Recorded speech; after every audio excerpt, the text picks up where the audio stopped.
How would you explain loyalty? Gee whiz.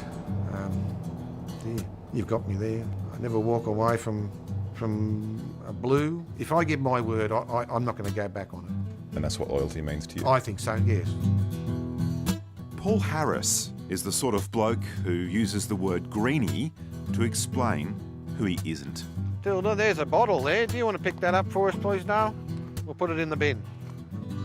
But preserving his hometown is everything to him. Bulga's home. It's just a little country town. There's nothing flash about it. It's quiet. 56 years here, so yeah, growing up here was really, really good. A lot different then to what it is now. Righto, what's on the agenda of school tomorrow? I don't know. You don't know very much, do you? You've lived your whole life in the same town and almost your whole career the same job. Is it fair to say you don't like change? Yeah, you could say that. Yeah. 7 generations in Bulga. That's a long, long time. It's home. It's home. That's not thunder. That's not thunder. That was our neighbours.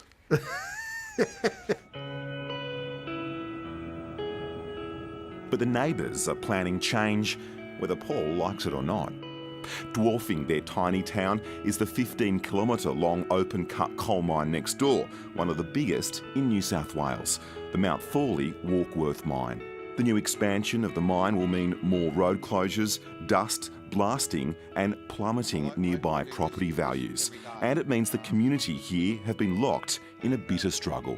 That's the dust in the pool, and like I say, I give it a sweep, and you can still see the dust coming off there now, so yeah. This is the pool that your granddaughter swims in? Of course it is, yeah. So how close will the mine come? This is your back fence. How close will the mine eventually come? Within that, under that 3 kilometres, yes. Bulga's been here, oh God, what's Bulga now? I think it's coming up 200 years, I think. Back then, it wasn't really a problem. I think it was good for the valley. But the mine hasn't dug itself. Paul Harris dug it with his own 2 hands. You see, for the last 35 years, he's been a dragline operator down that mine. He's been the one, shovel by shovel, effectively undermining the future of his own town. Now that very mine that I work for is wanting to come to our back door, basically. The mining industry has been good to me, there's no doubt about it. It is a good paying job, there's no doubt about that. I'm not against mining, I never have been and I never will be. I'm against a mine. People seeing this will go, you know, you are part of the problem. You're working in the mine that's going to one day maybe take the town. I'm a hypocrite. You're a hypocrite? Basically, I think that's what a lot of people would call me. So what's been the reaction at the mine to your opposition to its expansion? I'm a f***ing arsehole.